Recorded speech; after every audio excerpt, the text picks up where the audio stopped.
మంచిది. ఇక ఆలస్యం చేయక వాక్యంలోకి వెళ్దాము. జకర్యా గ్రంథము 4వ అధ్యాయము 6వ వాక్యం. పిల్లలు అల్లరి చేసుకోకుండా చూడండి అమ్మా. జస్ట్ శక్తి చేతనైనను బలము చేతనైనను కాక నా ఆత్మ చేతనే ఇది జరుగును. చాలా. బలము చేతనైనను శక్తి చేతనైనను కాక నా ఆత్మ చేతనే ఇది జరుగును. అంటే ఈ లోకంలో ఉన్న బలానికి శక్తికి మించి కార్యాలు పరిశుద్ధాత్ముడు జరిగిస్తాడు. పరిశుద్ధాత్ముని కార్యాలు జరుగుతాయి అనడానికి ఏమాత్రం సందేహం లేదు. అందుకే భక్తుడైన దావీదు కీర్తనకారుడు ఇలా అంటాడు.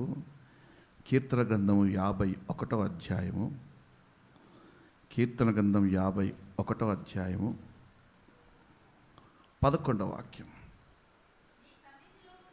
నీ సన్నిధిలో నుండి నన్ను త్రోసివేయకము, అది నీ పరిశుద్ధాత్మను నా యొద్ద నుండి తీసివేయకము.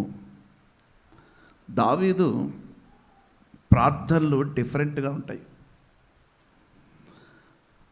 దావీదు ఒక ప్రార్థన పరుడు, ప్రార్థించేటువంటి వ్యక్తి. ప్రార్థన ద్వారా అనేకమైన మేలులు పొందుకున్నవాడు దావీదు. కొన్ని చోట ప్రభు ఇచ్చిన వాగ్దానాలు ఎలాగుంటాయంటే, నీ కుడి చేయి పట్టుకొని నేనున్నాను, భయపడకు అని కొన్ని వాగ్దానాలు ఉంటాయి.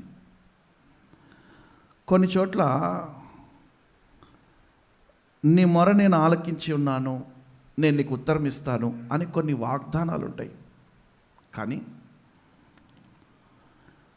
ఈ ఆత్మను గురించినటువంటి వాగ్దానం ఎలాగంటే, బలము శక్తి ఇవి ఉన్నా కూడా వీటన్నిటికీ మించిన ఒక ఆత్మ ఉంది. ఆ ఆత్మ చేతనే నీకు అన్ని కార్యాలు జరిగిస్తాను. ఆ ఆత్మ చేతనే నీకు అన్ని కార్యాలు జరిగిస్తాను. ఈ నెల ప్రభు అంటున్నారు, నీకున్న బలం కొంచెమేమో, నీకున్న ధనం కొంచెమేమో, నువ్వు పెట్టిన వ్యాపారంలో పెట్టుబడి కొంచెమేమో, లేకపోతే నీ శక్తి కొంచెమేనేమో, నీ బలం కొంచెమేమో, కానీ వాటి వేటి ద్వారా కాదు, నా ఆత్మ చేత ఈ నెల మిమ్మల్ని నేను నడిపిస్తాను. నా ఆత్మ చేత ఈ నెల మీ ఎడల నేను కార్యాలు జరిగిస్తాను. నమ్మిన వారు బిగ్గరగా చప్పలు కొడుతూ ప్రభునామమున పడదాం. హల్లెలూయా. కీర్తన గ్రంథం 91వ అధ్యాయం 15వ వాక్యంలో, అతడు నాకు మొరపెట్టగా, అది శ్రమలో తోడై ఉంటాను, నాకు మొరపెట్టగా ఉత్తరమిస్తాను. 34వ అధ్యాయంలో, ఈ దీనుడు మొరపెట్టగా యెహోవా ఆలకించును. ఇక్కడ దీనుడు అని ఉంది, కానీ ఇంకో తర్జుమాలో నిరుపేద అని ఉంటుంది. కీర్తన గ్రంథం 34:6లో అక్కడ ఈ నిరుపేద మొరపెట్టగా అని చదవండి. ఇంకో తర్జుమాలో ఈ నిరుపేద మొరపెట్టగా, తమిళ్లో అయితే ఇంద ఏలై కూపిట్టాల్ అంటే ఈ నిరుపేద పిలుస్తే వస్తావు. తమిళ్లో ఇంద ఏలై కూపిట్టాల్ అంటే ఈ నిరుపేద పిలుస్తే వస్తావు. ఇక్కడ అంటున్నాడు, ఈ నిరుపేద మొరపెట్టగా యెహోవా ఆలకించును. ఇర్మియా గ్రంథం 33:3లో గూఢమైన సంగతులు నీకు నేను తెలియజేస్తాను.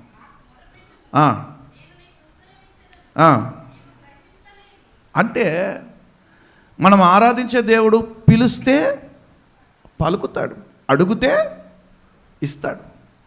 దావీదుకుడు ఇక్కడ అడుగుతున్నాడు, నీ ఆత్మ నా యొద్ద నుండి తీసే. ప్రభు కూడా అంటున్నాడు, శక్తి చేతనేను బలము చేతనేను కాక నా ఆత్మ చేత ఇది జరిగిస్తాను. యేసుక్రీస్తు కూడా అంట, కీర్తన లూకాసు వార్త 1వ అధ్యాయం 8వ వాక్యంలో, శిశువు ఎదిగి ఆత్మయందు బలము పొందెను అన్నట్టుది. శిశువు ఎదిగి ఆత్మయందు బలము పొందెను అని ఉంటుంది. అంటే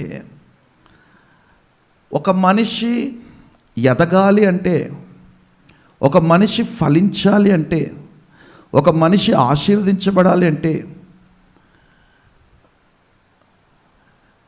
మనకి ఆశీర్వాదాలు ఉండాలి అంటే, మనం ఫలించాలి అంటే ఆత్మ ద్వారానే సాధ్యం అది. అందుకే మొదటి యోహాను 3:2 ప్రియుడా, నీ ఆత్మ వర్ధిల్లుచున్న ప్రకారము అది నువ్వు అన్ని విషయాల్లో వర్ధిల్లుతావు. ఒక మనిషి ఆత్మలో వర్ధిల్లకుండగా అన్ని విషయాల్లో వర్ధిల్లాలి అంటే ఇంపాసిబుల్. ఒక కుటుంబము, ఏ కుటుంబం అయితే, ఏ మనిషి అయితే ఆత్మలో వర్ధిల్లుతాడో ఆ కుటుంబము, ఆ మనిషి అన్ని విషయాల్లో ఫలిస్తాడంట. ఆత్మ వర్ధిల్లాలి. ఆత్మ వర్ధిల్లకపోతే ఈ ఆశీర్వాదాలు ఎన్ని ఉన్నా కూడా ప్రయోజనం లేదు. మనలో ఉన్నటువంటి ఆత్మ, ప్రభు మనకు అనుగ్రహించినటువంటి పరిశుద్ధాత్ముడు గనక మనలో వర్ధిల్లకపోతే ఎన్ని ఆశీర్వాదాలను కూడా అన్నీ వ్యర్థమే. మొదటి మానవుడు ఎవరు? మొదటి మానవుడైనటువంటి ఆదాము. దేవుడు ఆ మొదటి మానవుని నేలమంటితో నిర్మించి వాని నాసికారంధ్రంలో జీవవాయువుని ఊదాడు. నేనంటాను, మొదటి మానవుడిలో ఎప్పుడైతే జీవాత్మని ఊదాడో, ఆ జీవాత్మ అతనిలో ఉన్నంత కాలము సృష్టి యావత్తు అతని పాదాల కింద ఉంది. అతడు సృష్టిలో ఏది నాకు కావాలని అడగలేదు, ఏది నేను ఇది తీసుకోవాలని అడగలేదు. ఆయన సమస్తము ఆయనకి సమకూడి జరిగింది. ఒక్క మాటతో చెప్పాలంటే, అతనిలో ఆ జీవాత్మ ఉన్నంత కాలము దేవుని వాని నాసికారంధ్రంలో జీవవాయువును ఊది, వాడికి ఆ జీవాత్మ అతనిలో ఉన్నంత కాలము అతడు ఏది అడగక మునిపే అతనికి అన్నీ కూడా అనుగ్రహించబడింది. ఎప్పుడైతే అతడు పాపం చేశాడో, ఆజ్ఞను అతిక్రమించాడో, ఎప్పుడైతే ఆజ్ఞను అతిక్రమించిన వెంటనే అతనిలో ఉన్నటువంటి ఆత్మ చచ్చిపోయిందో, ఇక్కడేమో ఆత్మ వెళ్ళిపోయిందని ఉంటుంది, కానీ ఇంకో చోటేమో ఆత్మ చచ్చిపోయింది. ఎప్పుడైతే ఆత్మ చచ్చిపోయిందో అతనికి ఆశీర్వాదకరంగా ఉన్నవి, దీవెనకరంగా ఉన్నవన్నీ ఈ లోకమంతా కూడా శాపగ్రస్తంగా మారిపోయింది. అతనిలో నుండి ఎప్పుడైతే ఈ ఆత్మ వెళ్ళిపోయిందో, పాపం చేశాడో, ఈ లోకంలో ఉన్నవన్నీ కూడా వారికి ఏమైపోయింది? శాపగ్రస్తంగా మారిపోయింది. చూడండి, అంటే ఒకనిలో ఆత్మ ఉంటే ఆ ఆత్మ వర్ధిల్లితే ఆ ఆత్మ ద్వారానే అన్నీ జరుగుతూ వస్తాయి. ఆదాములో జీవవాయువు, జీవాత్మ ఉన్నంత కాలము అతడు అడగనివన్నీ వచ్చాయి. ఈ భూమి మీద ఉన్నటువంటి వారిద్దరే ఎవరు? వారిద్దరికి సమస్తము సమకూడి జరిగే, ఏది లోటు లేకుండా. ఎప్పుడైతే వారిలో నుండి ఈ ఆత్మ చచ్చిపోయిందో అతనికి శాపము, వేదన, కన్నీరు, దుఃఖమే మిగిలింది. అంటే ఈ లోకంలో ఆత్మచేత నింపబడితే ఒక మనుషుని జీవితంలో అభివృద్ధి ఎక్కడ ఉంది అంటే, ఆత్మ వర్ధిల్లుతూ ఉన్న కొలది అభివృద్ధి ఉంది. మనలో ఉన్నటువంటి ఆత్మ వర్ధిల్లుతున్న కొలది అభివృద్ధి ఉంది. ఈ భూ సంబంధమైనటువంటి ఆశీర్వాదాలు ఈరోజు ఉంటాయి, రేపు వెళ్ళిపోతాయి. కానీ ఆత్మ సంబంధమైనటువంటి ఆశీర్వాదాలు నీకు నిత్యము నిలిచి ఉంటాయి. చాలామంది భూ సంబంధమైన ఆశీర్వాదాలని కోరుకొని పర సంబంధమైన ఆత్మాభిషేకాన్ని కోల్పోతున్నారు. భూ సంబంధమైన దీవెనలు కోరుకొని పర సంబంధమైనటువంటి అభిషేకము, ఆ ఆశీర్వాదము ఆదాము వలె కోల్పోతున్నారు. చూడండి, ఆత్మలో బలం ఉంటే వాడు ధైర్యవంతుడుగా ఉంటాడంట. ఎలా ఉంటాడు? ఆత్మలో బలం ఉందనుకో వాడు ధైర్యవంతుడిగా ఉంటాడు. అందుకే దావీదు అంటాడు, నీ ఆత్మ నా యొద్ద నుండి తీసివేయకు, నీ ఆత్మలో నాకు బలాన్ని అనుగ్రహించు. మనం ప్రార్థన చేద్దాం. ఈరోజు ముగించిన వెంటనే మనం అంతా కలిసి ప్రార్థన చేద్దాం. ఎందుకంటే అంత్యకాలంలో నా ఆత్మ ప్రవాహం వచ్చినట్టుగా ఎలా వస్తుంది? అంత్యకాలంలో ఆయన అభిషేకము రెండింతల అభిషేకం, ఆత్మ అభిషేకం దిగుతుంది. అంత్యకాల అభిషేకాన్ని మనం పొందుకొని మనం వర్ధిల్లుతూ ఉండాలని ప్రభు ఈరోజు మనతో మాట్లాడుతున్నాడు. ముగింపులో ఒక 5 నిమిషాలు సమయం ఇస్తాను. అందరం కలిసి ప్రార్థన చేద్దాం. పరిశుద్ధాత్మ శక్తిని ఇక్కడి నుంచి పొందుకొని చచ్చిన వారమైన మనము మరలా జీవించడానికి ప్రభు కృపను అనుగ్రహిస్తారు. చచ్చినటువంటి ఆత్మ, ఆదాములో చచ్చినటువంటి ఆత్మ ఆదాముని శాపగ్రస్తంలోకి తీసుకెళ్ళిపోయింది. ఒకవేళ మనలో ఆత్మ చచ్చిన స్థితిలో ఉంటే ఈరోజు ప్రభుని పాదాలు పట్టుకొని అడిగి మరలా దాన్ని జీవింప చేయడానికి ప్రభు పాదాలు పట్టుకుంటే మరలా దాన్ని జీవింప చేయడానికి సమర్థుడు. ఒకవేళ మనలో ఆత్మ ఉంది కానీ అది వర్ధిల్లుట లేదు అంటే ఈరోజు ప్రభు పాదాలు పట్టుకోండి. ప్రభువా, నా ఆత్మని వర్ధిల్లింపచేయి, నా ఆత్మని వర్ధిల్లింపచేయి, ఆధ్యాత్మికమైన చింతన నాకు నువ్వు కలుగచేయి. ఆత్మలో బలం ఉంటే మనం ధైర్యంగా ఉంటాం. ఆత్మలో బలం లేకపోతే పిరికి వారిగా మారిపోతాం. ఒక మనుషునికి డబ్బు, బలము, జనబలము, ఆస్తి బలము, ధనబలము ఇవన్నీ ఉన్నా కూడా వ్యర్థమే.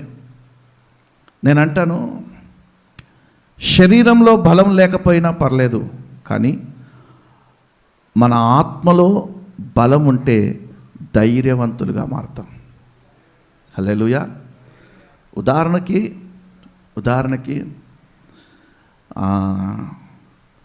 చెప్పచ్చో చెప్పకూడదో తెలియదు, కానీ మన మాజీ ముఖ్యమంత్రి కేసీఆర్ గారు చూడ్డానికి అగ్గిపుల్లనే, కానీ అడుగేస్తే అగ్గిపిడుగు.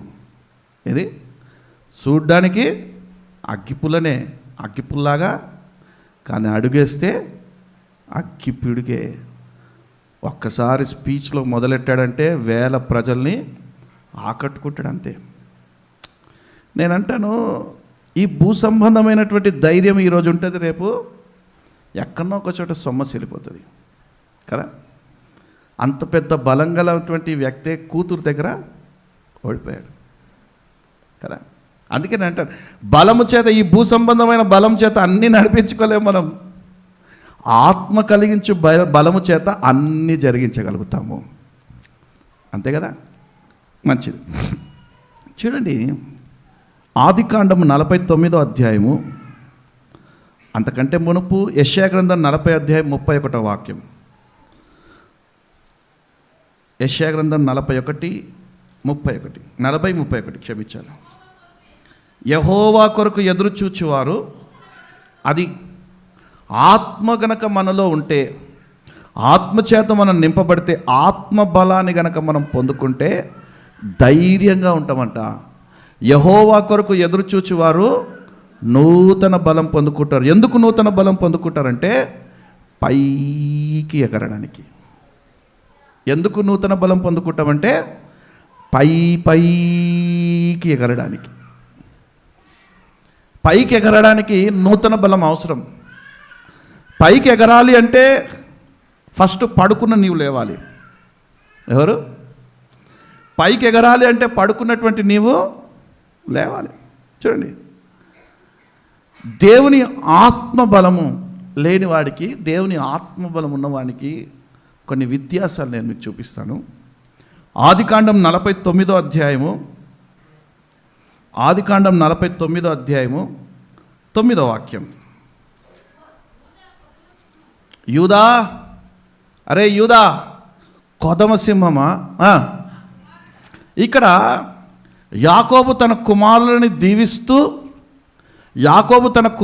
దీవిస్తూ యూదాని కూడా ఇక్కడ దీవిస్తూ ఉన్నాడు. ఏమనంటే, యూదా కొదమ సింహము, నా కుమారుడా, నీవు పట్టిన దాన్ని తిని వచ్చితివి, సింహము వలెను, గర్జించు ఆడసింహం వలెను అతని కాళ్ళు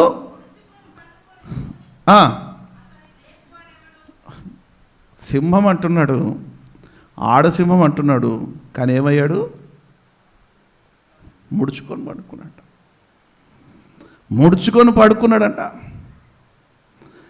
సింహం వలె గర్జించేవాడు, సింహం వలె, ఆడు సింహం వలె ఉన్నవాడు ఇప్పుడు ఎలాగున్నాడంట? ముడుచుకొని పడుకున్నాడు. ఇప్పుడు ఇతడు లేవాలి. ఎవరు? ముడుచుకొని పడుకున్న సింహము లేవాలి. ఇతడు ఎవరంటే ఆదికాండం 49వ అధ్యాయం 8వ వాక్యంలో, యూదా అతని సహోదరులు నిన్ను స్తుతిస్తాడు, నీ చెయ్యి నీ శత్రుల మెడ మీద ఉంటుంది, నీ తండ్రి కుమారుడు నీ ఎదుట సాగిలపడతారు.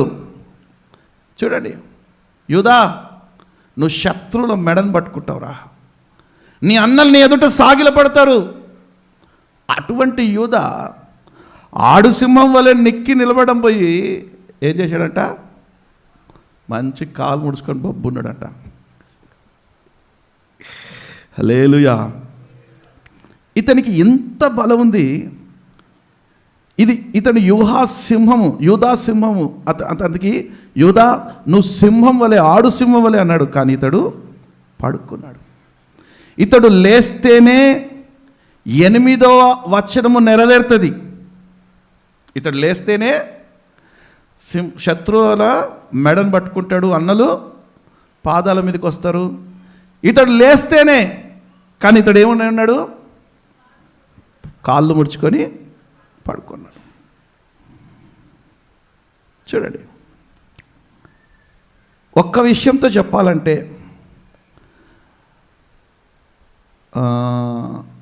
ఆడు సింహం వలె నిక్కి నిలబడుతుంది అనుచడం మాట ఎక్కడది?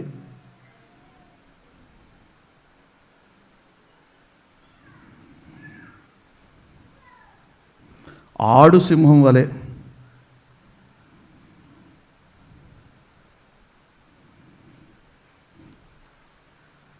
హల్లెలూయా. ఆదికాండము నిక్కి నిలబడుతుంది. సంఖ్యాకాండము 23వ అధ్యాయము 24వ వాక్యం. సంఖ్యాకాండము 23, 24. ఆ జనము అది అక్కడేమో ఆ యూదా పడుకున్నాడు, కానీ ఇక్కడ ఆ జనము, ఏ జనము? ప్రార్థించే జనము, పరిశుద్ధాత్మని చేత నింపబడ్డ జనము. ఎలా ఉంటారంట? ఆడు సింహము వలె లేచును, అది సింహము వలె నిక్కి నిలుచును, అది వేటను తిని చంపబడిన వాటి రక్తము త్రాగు వరకు పండుకోదు. అది ఆడు సింహం వలె లేచును, అది సింహం వలె నిక్కి నిలుచును, వేటను తిని చంపబడిన వాటిని రక్తము త్రాగు వరకు పడుకోదు. ఒక మాటతో చెప్పాలంటే ప్రభు సంఘాన్ని ఆడు సింహాలతో పోల్చాడు. ఏ సింహాలతో? ప్రభుని మనం యూదాగోత్రపు సింహము, యూదాగోత్రపు కొదమ సింహం. సంఘాన్ని ఆయన ఆడు సింహాలతో పోల్చాడు. ఆడు సింహాలు పడుకొని ఉంటే కుదరదు. ఎలాగా? యూదాలాగా ముడుచుకొని పడుకొని ఉంటే కుదరదు. శత్రు మెడ పెట్టుకోవాలంటే లేవాలి. శత్రు మన పాదాల దగ్గర రావాలంటే లేవాలి. ఆ లేవడమే పరిశుద్ధాత్మ శక్తి పొందుకొని ప్రార్థన చేయాలి. ఏం చేయాలి? ప్రార్థన చేయాలి. ఎవరైనా ఒకరు ఇక్కడ రండి, చిన్నపిల్లలు, అభిషేకం, చిన్నపిల్లలు,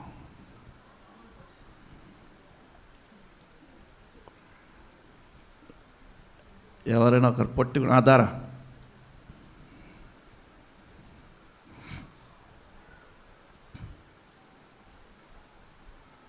ఇప్పుడు ఇందాక మనం చదివినటువంటి సంఖ్యాకాండం చదవండి ఒకసారి.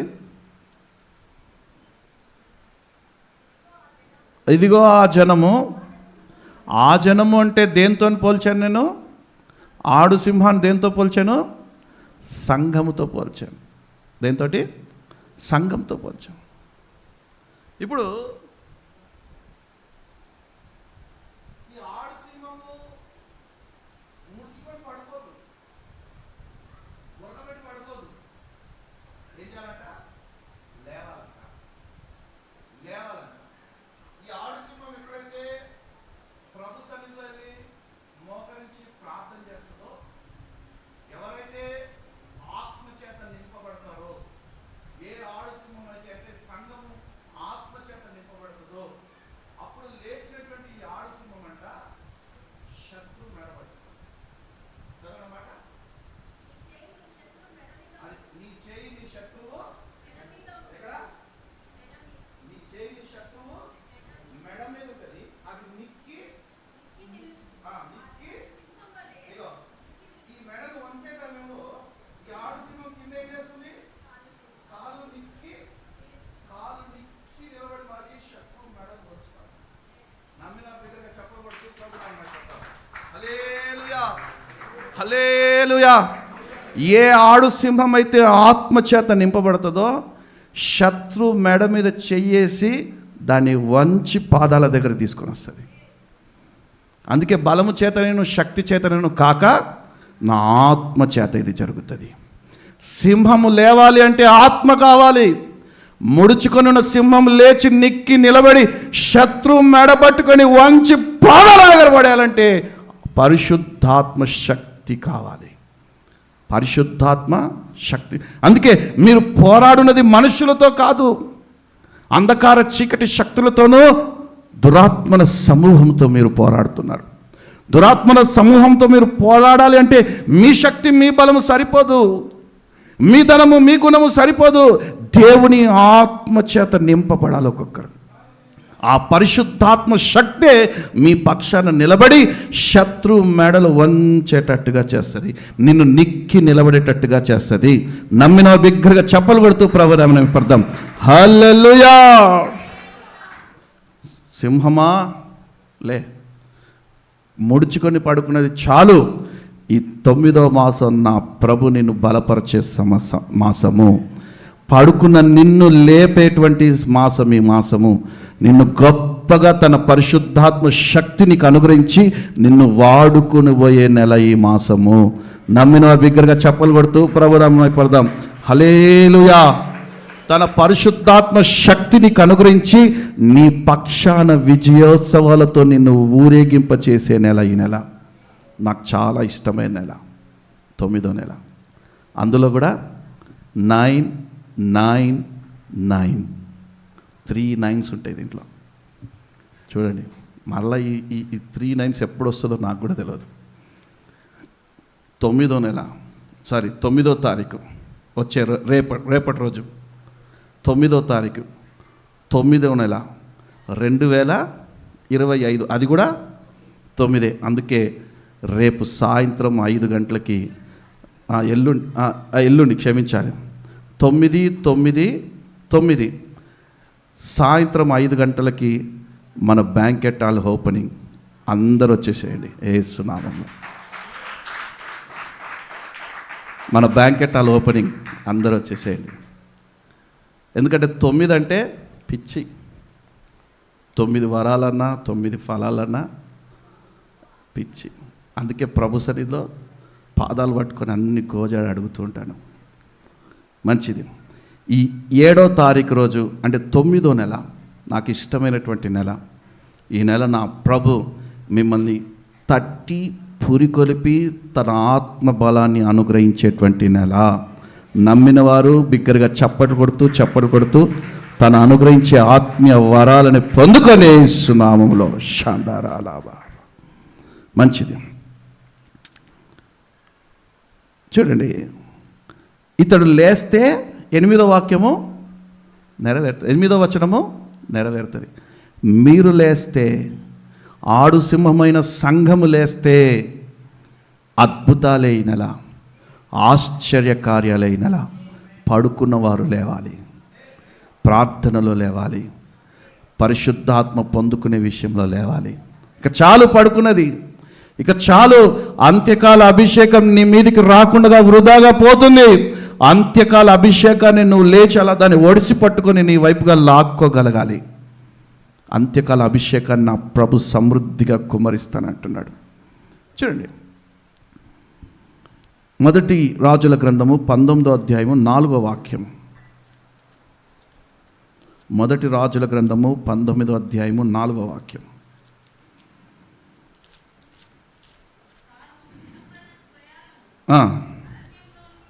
అరణ్యంలోనికి పోయి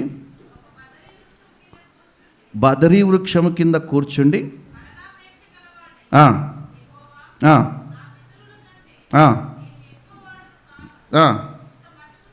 చాలును, నా ప్రాణము తీసుకోను. చాలమ్మా.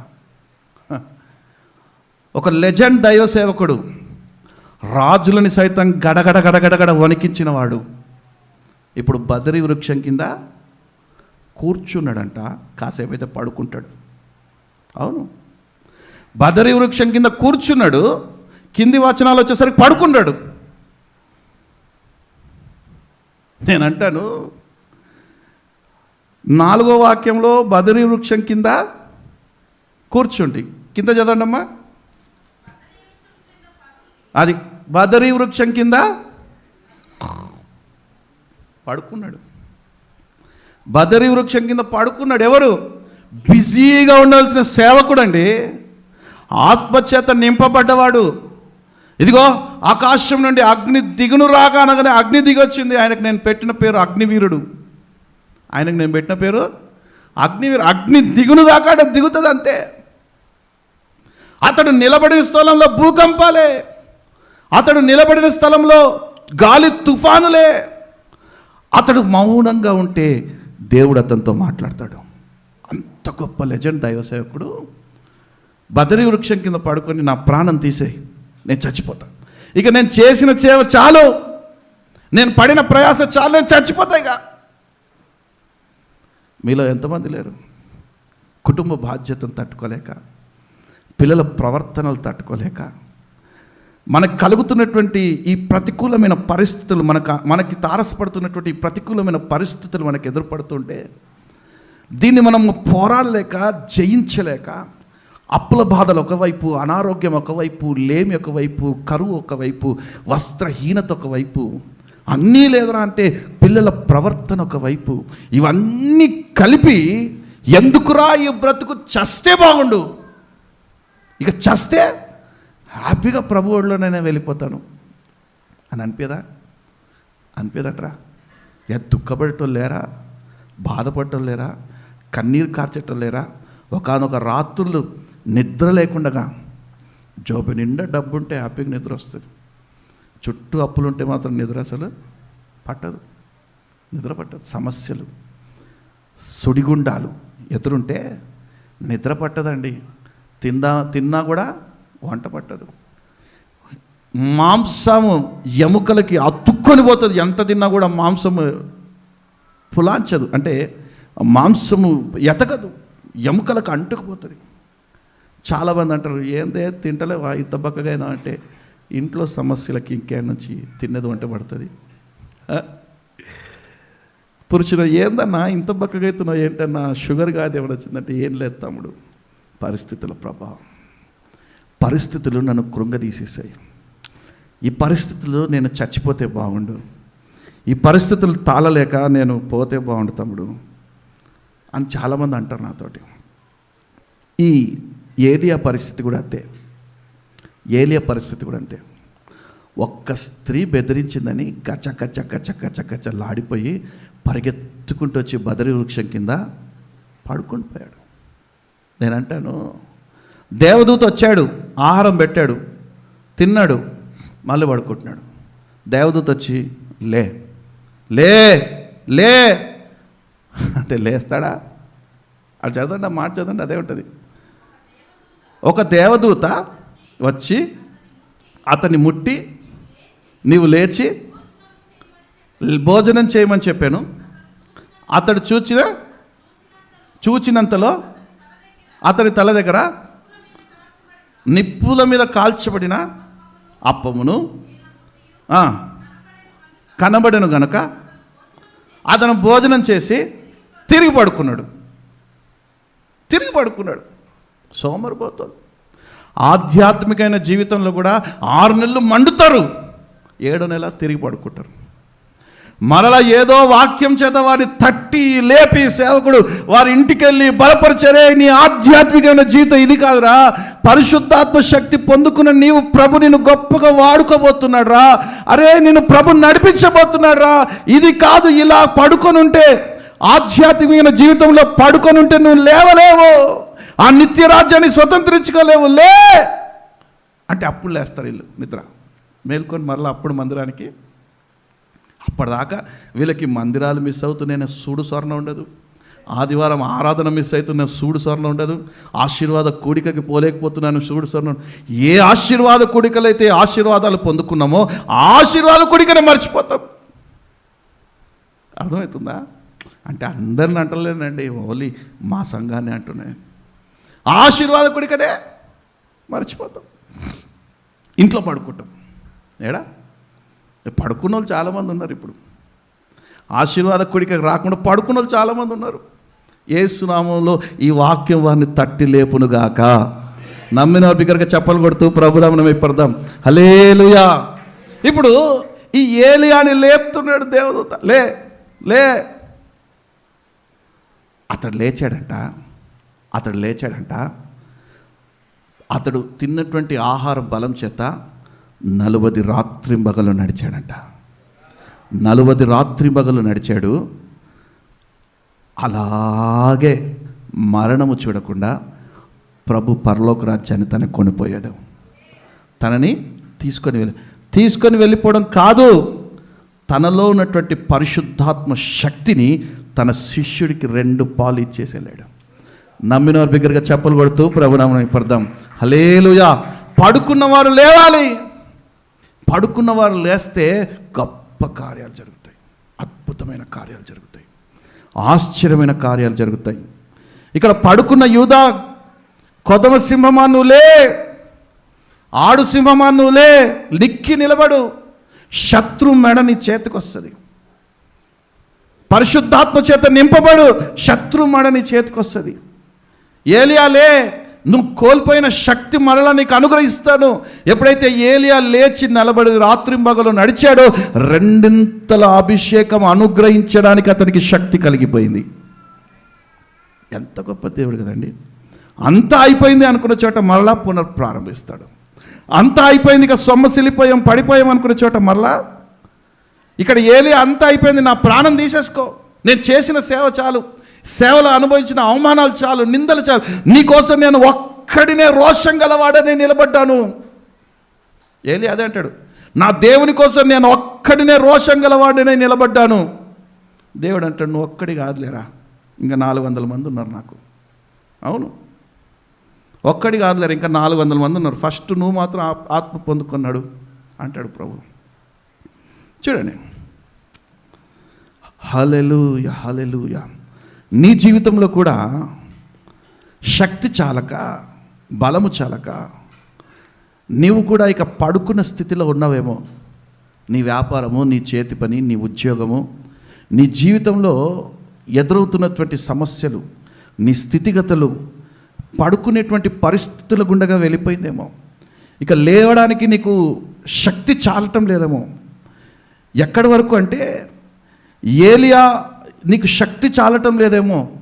నా ప్రభు ఈరోజు నీతో అంటున్నాడు, శక్తి చేతనేను బలము చేతనేను కాక నా ఆత్మ చేత నిన్ను బలపరుస్తాను. పడుకున్న స్థలం నుండి నువ్వు లేస్తావు. ఏలియా వలె 2 అభిషేకం నీకు కలుగుతుంది. నమ్మిన బిగ్గరగా చెప్పలు కొడుతూ ప్రభునామం పడదాం. హల్లెలూయా. నీవు వృద్ధుడవై సమాధిలోకి పోయేంత వరకు నా పరిశుద్ధాత్మ నీకు తోడై ఉంచుతానంటున్నాడు. మధ్యలో 40 సంవత్సరాలకి, 50 సంవత్సరాలకు, 60 సంవత్సరాలకు విడిచిపెట్టేవాడిని కాదు. నువ్వు వృద్ధుడవై సమాధిలో నిద్రించేంత వరకు నా ఆత్మ నీకు తోడై ఉంటుంది. నిక్కి నిలబడు, ధైర్యంగా ఉండు. హల్లెలూయా. మన జీవితంలో కలుగుతున్నటువంటి బాధలకి, నిందలకి, అవమానాలకి, దుఃఖానికి, ఈ వేదన కలుగుతున్నటువంటి ఈ పరిస్థితులకి దేవుడు అంటున్నాడు, నేను నిన్ను లేపుతాను, వాటన్నిటిలో నుండి నేను లేపుతాను, ఉన్నతమైన స్థానానికి నేను నిన్ను నడిపిస్తాను. అది నీ బలము, నీ శక్తి కాదు, నా ఆత్మ ద్వారా ఇది జరుగుతుంది, నా ఆత్మ ద్వారా ఇది జరుగుతుంది. పక్షిరాజు అన్నీ బాగా ఉన్నంత వరకు సమస్తాన్ని బలముతో, ఎంత బలమైన దాన్నైనా తన కాళ్ళతో పట్టుకొని, తన వేళ్ళతో పట్టుకొని పైకి ఎగురుతుంటుంది. తన బలమైన రెక్కలతోటి తన ముక్కుతో పొడుచుకొని తింటూ ఉంటుంది. ఒకానొక రోజు పక్షిరాజు బలమంతా ఊడిపోతుంది. అది బోడిగుండు అయిపోతుందంట. ఏమైపోతుంది? బోడిగుండు అయిపోతుంది. దాని ముక్కు షార్ప్నెస్ పోతుంది, దాని వేళ్ళు అరిగిపోతాయి, దాని రెక్కలన్నీ కూడా బోడిగుండు అయిపోతుందంట. ఇప్పుడు దాని శత్రువులు వచ్చి, ఏందే పక్షిరాజు, బాగా ఉన్నప్పుడు ఎగిరెగిరి పడ్డావుగా, ఏది బాగా ఉన్నప్పుడు నా అంత ఎగరలేరు, నా అంత వేటాడలేరు, నా అంత శక్తి లేదని నువ్వు ఎగిరెగిరి పడ్డావుగా, ఇప్పుడు చూడు నీ పరిస్థితి ఏంటో, ఇప్పుడు చూడు నీ పరిస్థితి ఏంటో. కానీ ప్రభు దాన్ని ఊర్చికే విడిచిపెట్టలే. అది వెళ్ళిపోయి ఏకాంతంగా పడుకున్నప్పుడు, అది వెళ్ళిపోయి ఏకాంతంగా లేవలేనటువంటి స్థితిలో ఉన్నప్పుడు నా ప్రభు అంట దానికి నూతన రెక్కలను అనుగ్రహించి, దానికి నూతన వేటాడడానికి ముక్కును అనుగ్రహించి, నూతనంగా తన కాళ్ళకి సత్తువను అనుగ్రహించి, మునుపటి కంటే రెట్టింపు బలము చేత అది పైకి ఎగరడానికి కృపను అనుగ్రహిస్తారట. హల్లెలూయా.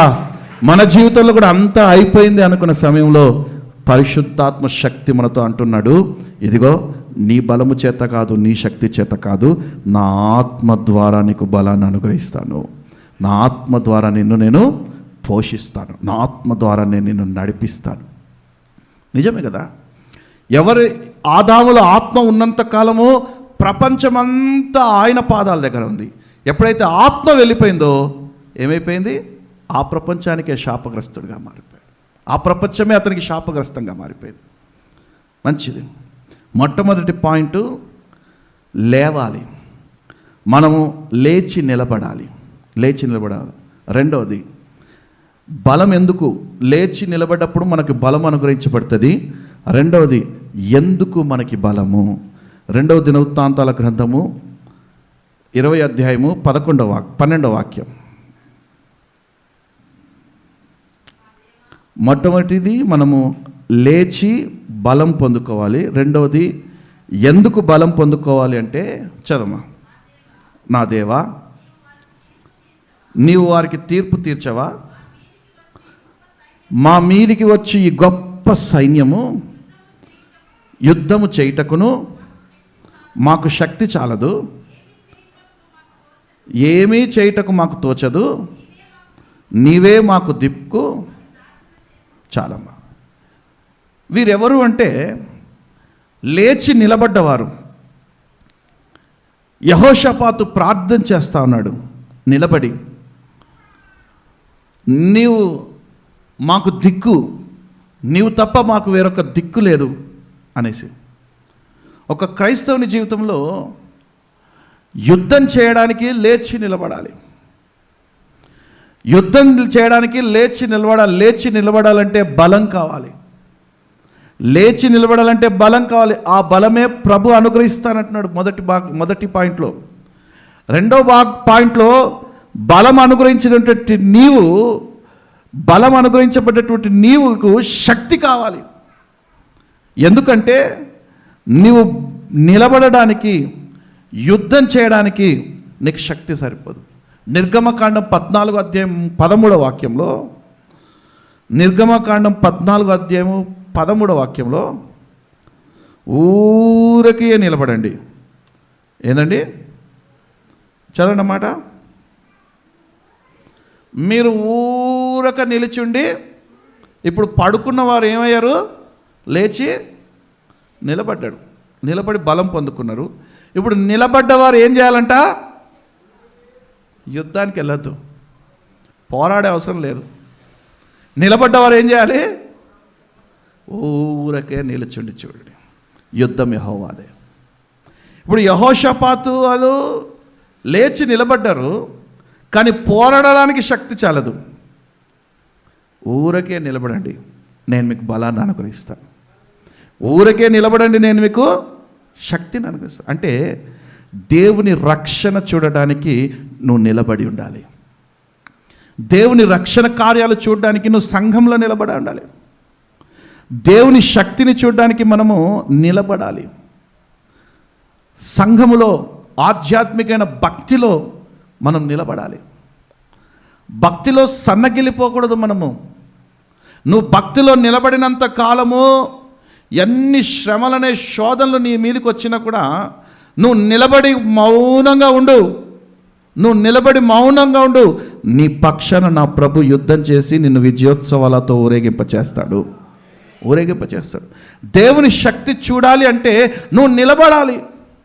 నిలబడేటువంటి నీవు శక్తిని పొందుకుంటావు, యుద్ధంలో గెలుస్తావు. చాలామంది నిలబడలేకనే క్రైస్తవ జీవితంలో పడిపోతున్నారండి. అక్కేదో అనిందని, అమ్మేదో అనిందని, బంధువులు ఏదో అన్నారు. మొన్న నేను ఒక పెళ్ళికి ఒక ఆదరణ కూడికకి వెళ్ళాను. ఆదరణ కూడికలో ఒక భక్తి పర్రాలు నాకు తారసపడింది.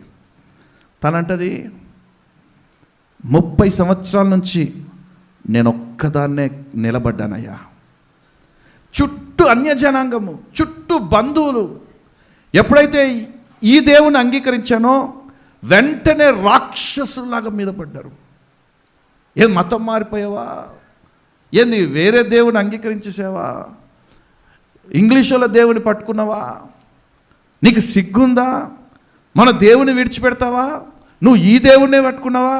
అది ఎంతోమంది తిట్టినోళ్ళు ఉన్నారు, ఎంతోమంది వచ్చి పరామర్శించి దేవుని విడిచిపెట్టని పరామర్శించిన వాళ్ళు ఉన్నారు, ఎంతోమంది అవమానపరిచిన వాళ్ళు ఉన్నారు, ఎంతోమంది ఫంక్షన్లకు కూడా పిలవకుండా నన్ను ఇంటికే పరిమితం చేసిన వాళ్ళు ఉన్నారు.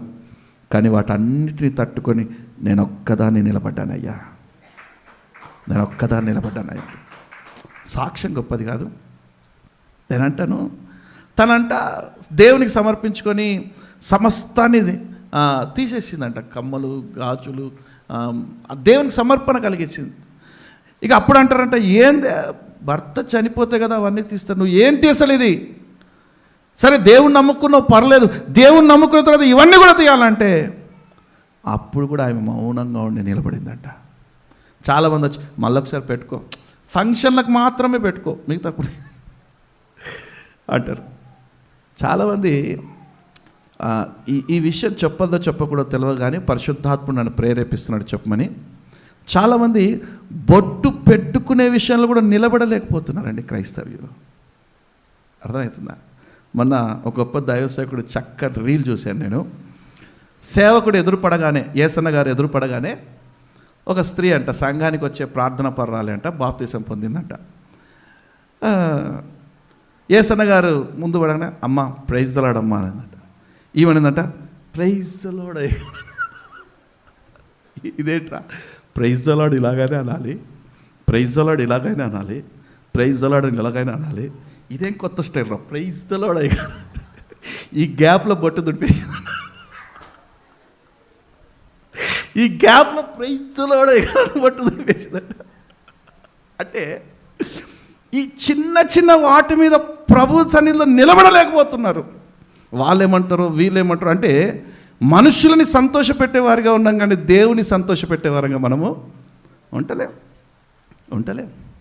నువ్వు ఏ రోజైతే నా దేవుని సంతోష పెడతావో ఆ రోజు నీ కుటుంబము సుఖ సౌఖ్యాలతోటి, భోగభాగ్యాలతోటి, అష్టైశ్వర్యాలతోటి తులతూగుతూనే ఉంటుంది. నమ్మిన వారి బిగ్గరగా చప్పలు కొడుతూ ప్రభునామం పడదాం. హల్లెలూయా. అన్నేమనుకుంటాడో, చెల్లేమనుకుంటుందో, అక్కేమనుకుంటుందో, సమాజం ఏమనుకుంటుందో. 4 రోజులు ఆకలి పస్తులతో ఉండు, సమాజం వచ్చి పెడుతుందో లేదో చెప్తా. ఆకలితో ఉండు, సమాజం వచ్చి ఎన్ని రోజులు నేను పోషిస్తుందో చెప్తా. కానీ నీ తరతరాలని పోషిస్తానన్న ప్రభు ఎదుట మాత్రము నిలబడలేకపోతున్నాం. కొన్ని విషయాల్లో సాక్ష్యాన్ని కాపాడుకోలేకపోతున్నాం. కాబట్టి ఆధ్యాత్మికమైన జీవితంలో నిలబడాలి. అప్పుడే మనం విజయాలను చూస్తాం. యెహోషాపాతు న్యాయాధిపతుల గ్రంథం 7వ అధ్యాయము 1వ వాక్యం. త్వరగా ముందుకెళ్తాను, ఇంకొక పాయింట్ మిగిలింది, 10 నిమిషాల్లో ముగించేస్తాను. న్యాయాధిపతుల గ్రంథం 7వ అధ్యాయము 1వ వాక్యం.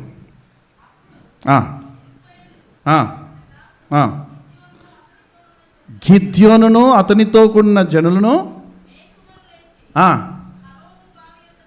దిగగా లోయలోకి మిద్యానీయుల దండుపాల్యం వస్తుందంట. ఇక్కడ మీకు వెంటనే చెప్పేస్తారు, ఇంటికి వెళ్ళాక చదువుకోండి ఈ మాట అంతా. ఇక్కడ ఉన్నటువంటి గుంపు 32,000 మంది గుంపు. కేవలం ఏ గుంపు ఇది? ఏ గుంపు? గిద్యోను గుంపు. మిద్యానీయులదేమో దండుపాల్యం గుంపులు గుంపులుగా వస్తూ ఉన్నారు. అప్పుడు చక్కని మాట అంటున్నాడు 4వ వాక్యంలో, చదవమ్మా.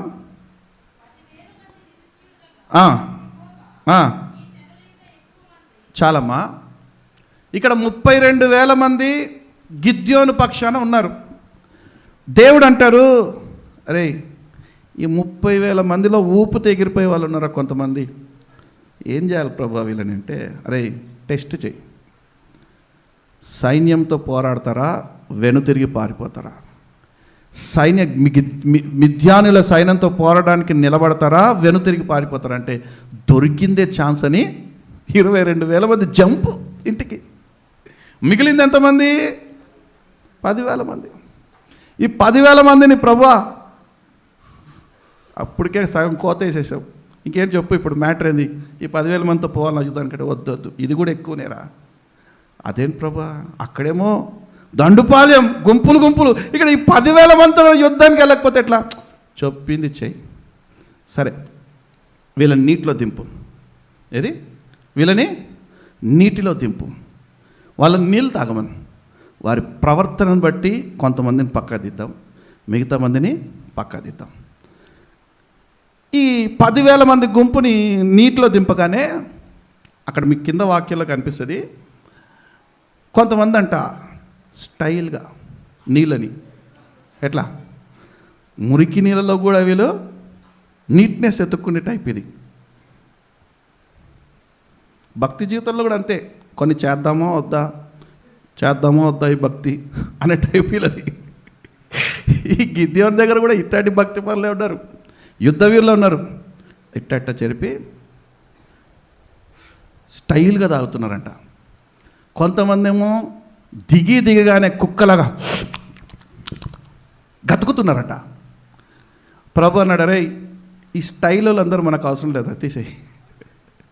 ఈ స్టైల్ పడేటోళ్ళందరూ మనకి అవసరం లేదు, తీసేయి అన్నప్పుడు ఇంచుమించు 10,000 మందిలో మిగిలింది 300 మంది. గతికి తాగేటోళ్ళు ఎంతమంది? ఇప్పుడు ఏమంటావు, వెళ్ళాలన్నా యుద్ధానికి వెళ్ళాలనా? సరే కానీ ఆ కుండలు, ఆ బూరలు, ఏది యుద్ధానికి వెళ్ళాలంటే ఏం తీసుకెళ్ళాలండి? వీళ్ళకి ఇచ్చిన ఆయుధాలు ఏది తెలుసా? చూడండి, చదవండి. కుండలు పట్టుకొనగా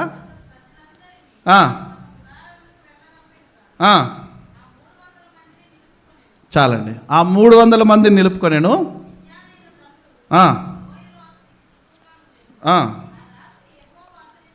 ఆ రాత్రి 19వ వాక్యం చదమ్మా. అట్లు నడిచాము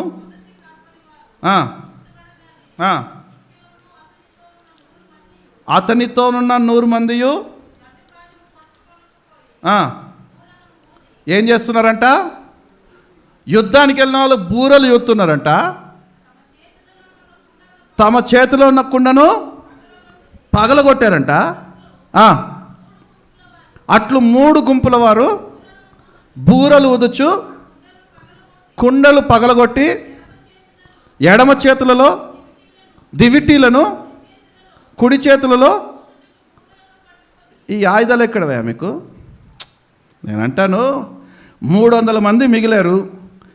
ఓకే, మిద్యానీయుల దండుపాలెను ఎదుర్కోవడానికి వెళ్ళారు, యుద్ధానికి సిద్ధమయ్యారు. ఇప్పుడు ఒక చేతిలోనేమో దీపం ఉంది, ఇంకో చేతిలో బూర ఉంది. యుద్ధోపకరణాలు ఏవి? ఈ 300 మందికి యుద్ధోపకరణాలు, యుద్ధం చేయడానికి ఆయుధాలు ఎక్కడా? అంటే అక్కడ ఆ సైన్యం చెప్తున్నటువంటి మంచి సమాధానం ఏంటంటే, యెహోవా ఖడ్గమే గిద్యోను ఖడ్గము, యెహోవా ఖడ్గమే గిద్యోను ఖడ్గము. నా ప్రభువే గిద్యోనికి ఖడ్గమై శత్రువులని హతమారుస్తాడు. నమ్మిన బిగ్గరగా చప్పలు కొడుతూ ప్రభు నామమున పడదాం. హల్లెలూయా, హల్లెలూయా. అది ప్రభు సన్నిధిలో నిలబడేవారు కావాలి. నిలబడిన వారికి ధైర్యాన్ని అనుగ్రహిస్తాడు. పరిశుద్ధాత్ముడు వారిని నిలబెడతాడు. నిలబెట్టిన వారికి ధైర్యాన్ని అనుగ్రహిస్తాడు, ధైర్యాన్ని ఇస్తాడు. యెషయా గ్రంథం 30:15 మౌనంగా ఉండాలి. చలమాట యెషయా 30:15.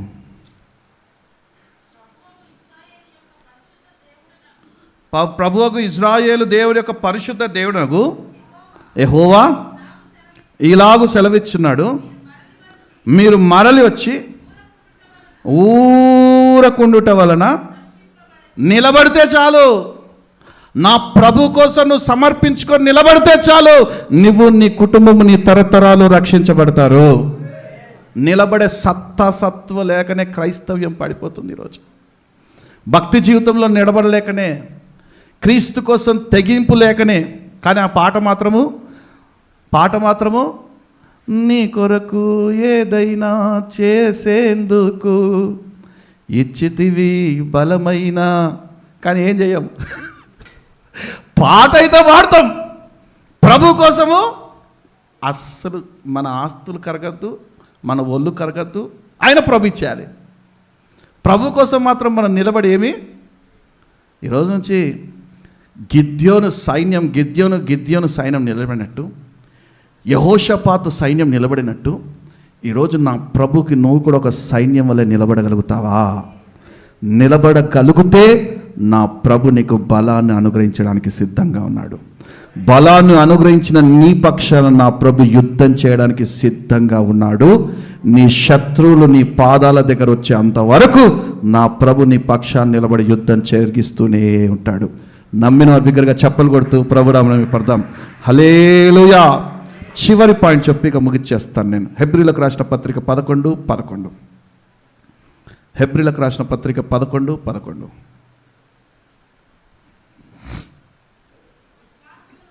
విశ్వాసమును బట్టి వాగ్దానం చేసిన వాడు నమ్మదగిన వాడని,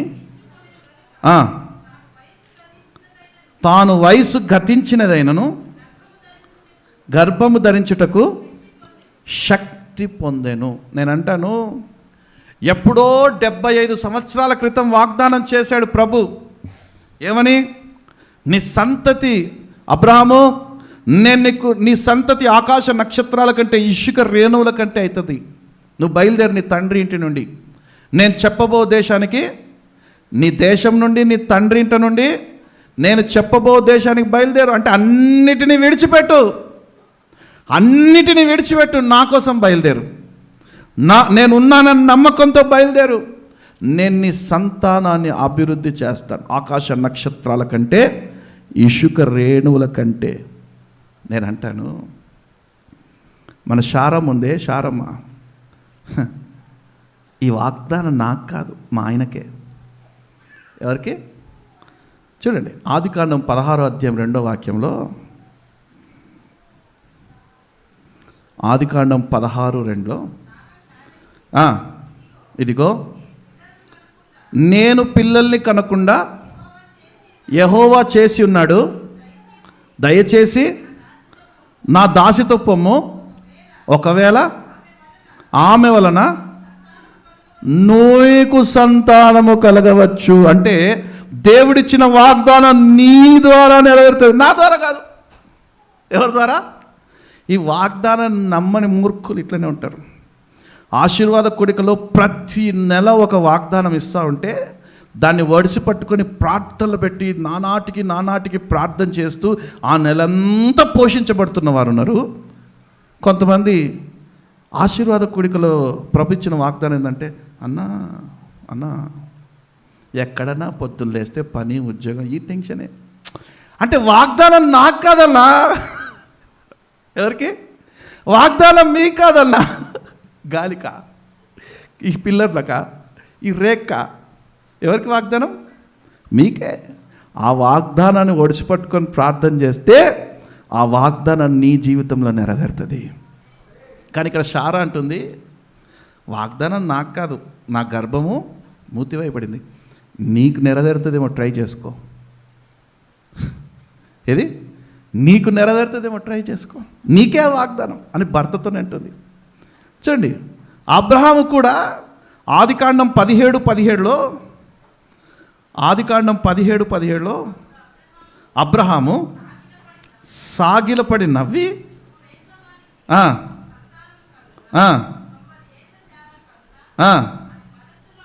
అనుకోనేను. అంటే వాగ్దానము అవుతుందంటావా? వాగ్దానం నెరవేరుతుందంటారా? ఎందుకు నెరవేరదు అని వీళ్ళు బలంగా నమ్ముతున్నారు అంటే, ఆదికాండ 20:17 కొన్ని వారి ఎదుట అలా తారసపడుతున్నాయి, కొన్ని పరిస్థితులు వారి ఎదుట అలా నెరవేరదేమో అని ఒక అపనమ్మకం వైపు తీసుకెళ్ళిపోతూ ఉంది. ఆదికాండం 20:17 అబ్రహాము దేవుని ప్రార్థింపగా అబీమెలెకును అతని భార్యను అతని దాసులను బాగు చేసెను. చూడండి, అబ్రహాము ప్రార్థన చేస్తే అబీమెలెకు తన కుటుంబం బాగుపడుతుంది. అర్థమైందా? ఇతడు సంతానం కోసం ప్రార్థన చేస్తే గర్భద్వారాలు. అరే, నా ప్రార్థన ద్వారా ఎదుటోడు కుటుంబం బాగుపడుతుంది, నా కుటుంబం బాగుపడతలేదు. ఇది కాదు, అపనమ్మకం వైపు తీసుకెళ్ళిపోవడానికి సరిపోదు. నేను ప్రార్థన చేస్తే నాకు వస్తలేవు దీవెళ్ళు, ఎదుటివాడి కోసం ప్రార్థన చేస్తే కుప్పలు తెప్పలకు వచ్చి పడుతూ ఉన్నాయి వాడికి. అంటే ఇక ఈ వాగ్దానము నెరవేరదేమో. నేనంటాను, శారా ఇక నాకు కాదు వాగ్దానం అనుకుంది. అబ్రహాము నేను ప్రార్థన చేస్తే ఎదుటివారు ఆశీర్వదించబడుతున్నారు కానీ నాకు ఆ దీవెనలు కలగట్లేదని బాధపడుతూ ఉన్నాడు. కానీ ప్రభు తనతో చేసినటువంటి వాగ్దానము 99 ఏళ్ళకి నెరవేర్చాడు. హెబ్రీయుల పత్రికలో మనం చదివాం కదా, వాగ్దానము చేసిన వాడు నమ్మదగినవాడు, నిశ్చయంగా నీకు ఇచ్చిన వాగ్దానాన్ని నెరవేరుస్తాడు ఆయన. 1 తెస్సలోనికీయులకు రాసిన పత్రిక 2:13 విశ్వాసం నీలో ఉంటే బలం కలుగుతుంది. చదువు.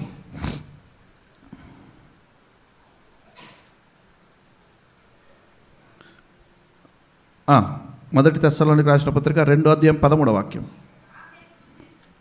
ఆ హేతు చేతను మీరు దేవుని గూర్చిన వర్తమాన వాక్యము నా వలన అంగీకరించినప్పుడు మనుషుల వాక్యమని ఎంచక అది నిజముగా ఉన్నట్టు దేవుని వాక్యమని దానిని అంగీకరించి తిరిగి గనుక మానక దేవునికి కృతజ్ఞతాస్తుతులు చెల్లిస్తూ ఉన్నాం.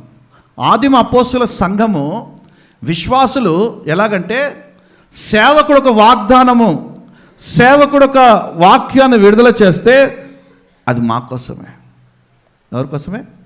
అది మా కోసమే అని విశ్వాసముతో అంగీకరించారంట. చదవ మళ్ళొకసారి మాట. అది దేవుని గూర్చిన వర్తమాన వాక్యము, అది ఎవరి వలన? అపోస్తుల వలన అంగీకరించి ఇది మనుషుల వాక్యమని ఎంచక అది నిజముగా దేవుడు అనుగ్రహించిన వాక్యమని అంగీకరించిన వారిలో దేవుడు గొప్ప కార్యాలు చేస్తాడు. లేకపోతే వాక్యం నాకు కాదు, ఈరోజు చెప్పిన వాక్యం రేపు మర్చిపోతారు. నేను 30 సంవత్సరాల క్రితము మీటింగ్స్కి వెళ్ళిన వాక్యాలు కూడా ఈరోజు చెప్పగలుగుతా. ఆ సేవకుడు ఏ వాక్యం చెప్పాడు. ఎందుకంటే సేవకులు విత్తిన వాక్యం అంతా నా కోసమే అని నమ్ముతా నేను. ఈ రోజుల్లో ఎట్లా తెలుసా, వాక్యం వినడానికి ఎట్లా వస్తుందో తెలుసా విశ్వాసులు? ఆదిమ అపోస్తుల సంఘము వాక్యం వినడానికే వచ్చేవాళ్ళు, ఆ వాక్యాన్ని అంగీకరించి మా కొరకు అని దాన్ని అపేక్షించి వెళ్ళేవారు, దాన్ని పొందుకొని వెళ్ళేవారు. కానీ ఈ రోజుల్లో ఎట్లా వస్తుంది తెలుసా, బా నా తోటి కోడలు ఉంటే బాగుంటుండే, దానికే వాక్యం. మా ఆయన ఉంటే బాగుంటుండే, వాడికే వాక్యం. మా అత్త ఉంటే బాగుంటుండే, దానికే వాక్యం.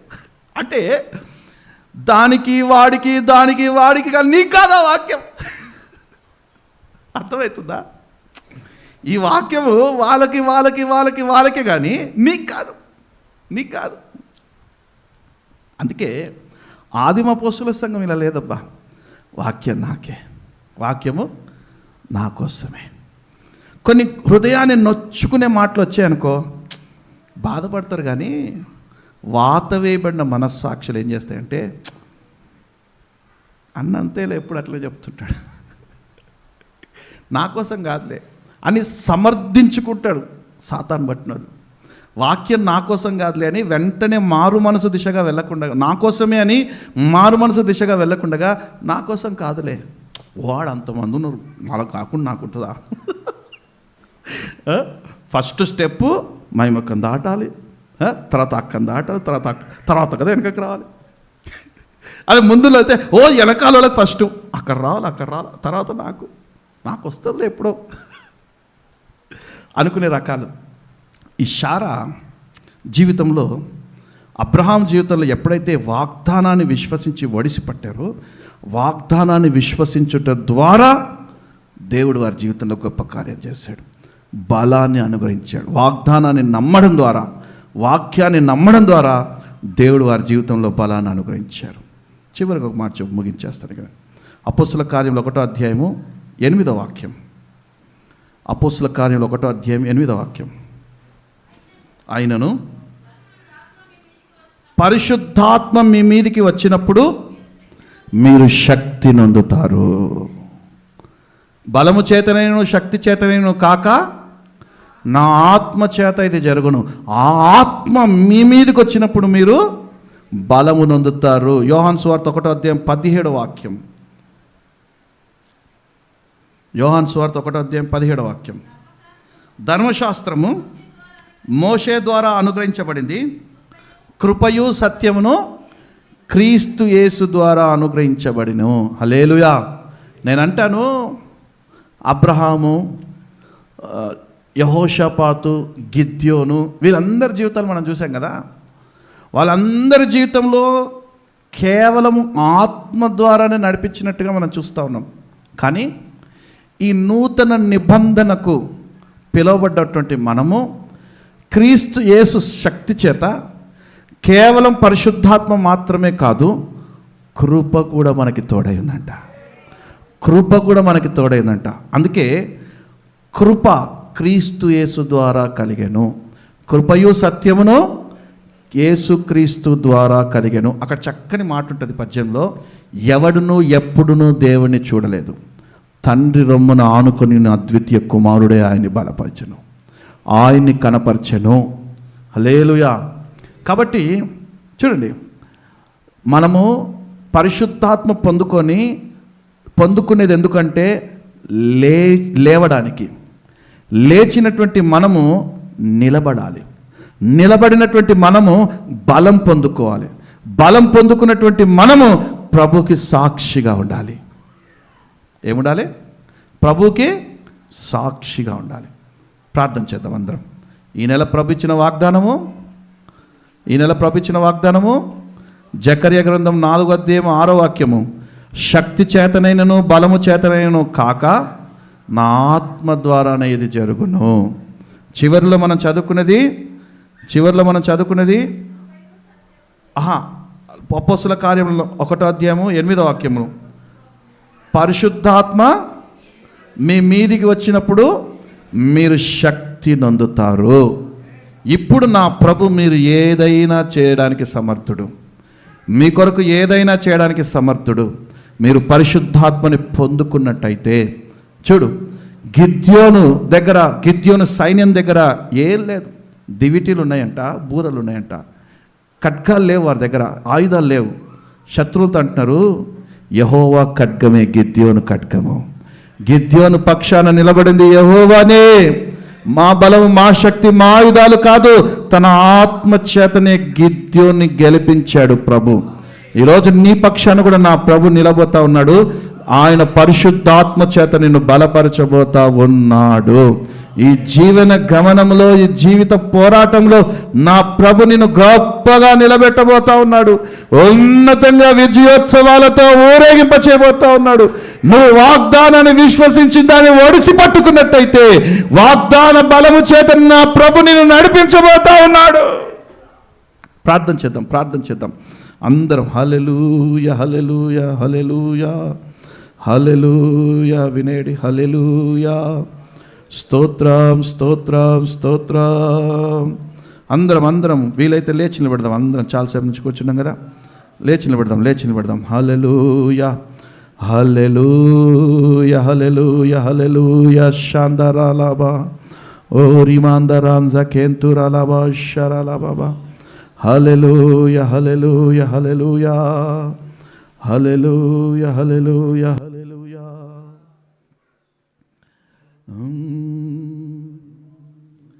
సర్వోన్నతుడా, నీ సన్నిధిలో బలము పొందిన వారెవరైనా